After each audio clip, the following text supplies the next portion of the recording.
మీ ఇంట్లో oxygen cylinder extra ఉన్నదా? మాది అయిపోయింది, నింపియంగానే ఇస్తా కానీ. ఏవండి, ఇప్పుడే వార్తలలో చూసినా గా దుఃఖంలో ఏదో ఆఫర్ పెట్టిండట.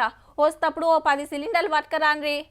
స్టాప్ స్టాప్, బండాపు, నీ ఆక్సిజన్ మాస్క్ ఏది? 1000 రూపాయలు ఫైన్ కట్టు. ఏంది అట్లా చూస్తున్నారు? ఏదో సినిమా కథ కాదు, ఏరే గ్రహం మీద కూడా కాదు. రేపు గిట్లనే అవుతుందో ఏమో మరి. ముక్కుకు మాస్కు లేనిదే బయటికి వస్తట్టు లేదు, పగటిలైనా లైట్లు లేకుండా బండ్లు తిరిగేటట్టు లేదు. ఇటు పోగా అటు మంచు కలిసి ఢిల్లీ చుట్టూ బొంత కమ్మేసినట్టే ఉన్నది. దూరంకెళ్ళి చూస్తే ఇండియా గేటే చక్కగా అగుపడతలేదు. మరి దినామింత గాలి గలీజ్ అవుతుంటే మొసమరుడే కష్టమైతుందట. 3 ఏండ్లల్లా 2 లక్షల మంది దొబ్బలు ఖరాబై దవకాన్ల చుట్టూ తిరిగిండ్రంటే మాటల.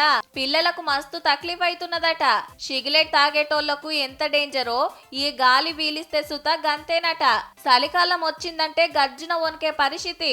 పెట్రోల్ డీజిల్ బండ్లు తగ్గిస్తున్నా, బంగ్లాలు కట్టుడు బంద్ పెట్టించినా, గాళ్లకు నీళ్లు పిచికారీ చేస్తున్నా ఫాయిదా అయితలేదు. ఆనలు పడితేనన్నా మురికిని గడిగేస్తదని మొన్న క్లౌడ్ సీడింగ్ చేస్తే అది ఉత్తకతాయే. ఇంకో దిక్కు రోడ్లు చక్కగా కనబడక బండ్లు గుంతలల్ల పడి టక్కర్లైతున్నాయట. 3 రోజులల్లా ఏడ గుంతలు లేకుండా పూర్తి చేయాలని ఆర్డర్ వేసింది సర్కారు. ఢిల్లీ పొల్యూషన్ మీద చర్చ పెట్టాలని పార్లమెంట్ లో పెద్ద లడాయే నడవబట్టే.